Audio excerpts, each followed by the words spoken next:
Around 1860, the French seized the area near Saigon. They took over central and northern Vietnam during the next 2 decades, and by 1885, Vietnam had once again lost its independence. French Indochina at the end of the 1880s, Laos, Cambodia, and Vietnam, which the French divided into 3 regions, Cochin China, Annam, and Tonkin. To the Vietnamese, the division was a deliberate attempt to destroy their national unity.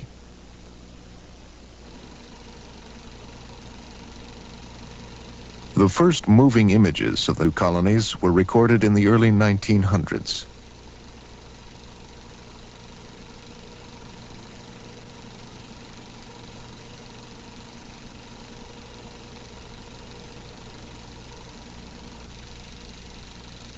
France looked at the traditional Indo-Chinese cultures and saw very little it considered civilization.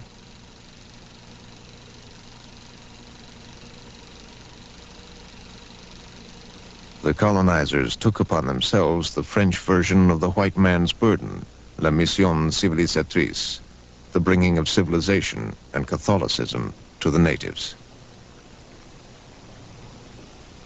The Vietnamese resisted. The French called all resistors pirates, and they sent in the troops for the first pacification of Vietnam. They staged public executions. The severed heads were photographed and printed on postcards, which soldiers sent home to sweethearts in Paris with kisses from Hanoi. It took 20 years to get the Vietnamese resistance under control. Then the French could concentrate on the economics of colonialism, trying to transform Vietnam into a source of profit. They opened factories and expanded the mines in the north. In the south, they developed tea, rubber, and rice plantations. Indochina exported rice to 30 countries, and exports stayed high even if it meant the peasants starved.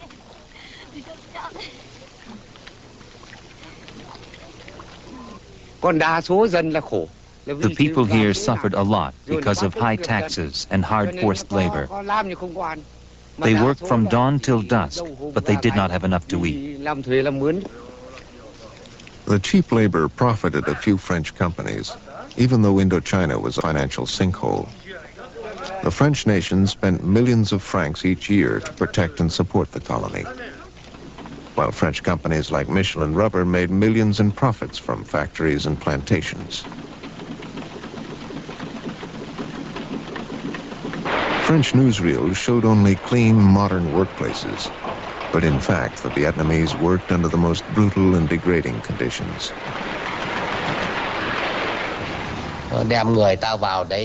In the rubber plantations, the workers were treated so inhumanely that they died young and died in droves.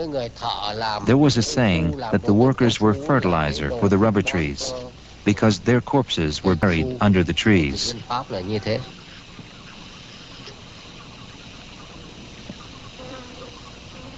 There were no major uprisings during these hard years. Vietnamese society was reeling under the impact of westernization. French culture permeated the cities, bringing Western fashions and ideas. Some French scholars and artists admired Vietnamese civilization, and early Western photographers recorded Vietnamese life. But most French felt superior to the natives. The Vietnamese elite began to give their sons a Western education. Almost all of those who would lead the next resistance to the French were French educated. Among them was Ho Chi Minh. Ho Chi Minh's early years are difficult to trace. He was always mysterious about himself, giving few interviews, and preferring in later life to present himself as the benevolent Uncle Ho. Ho was born about 1890 as Nguyen Tat Tan, the son of an official who resigned rather than serve under the French. As a young man, Ho left his country, working as a ship hand and cook in America, Britain, and France. In September 1911, he was in Marseille and sent a request to the Ministry of Colonies. "I would like to be useful to France," he wrote, "in its dealings with my people." And he asked to be admitted to the Colonial Training School. He was told to apply elsewhere. In 1917, Ho moved to Paris. He took the pseudonym Nguyen Ai Quoc, Nguyen the Patriot, and began to agitate for Vietnam's independence. He tried to plead his cause at the Versailles Conference following World War I, but was not admitted. His effort made him famous among the Vietnamese.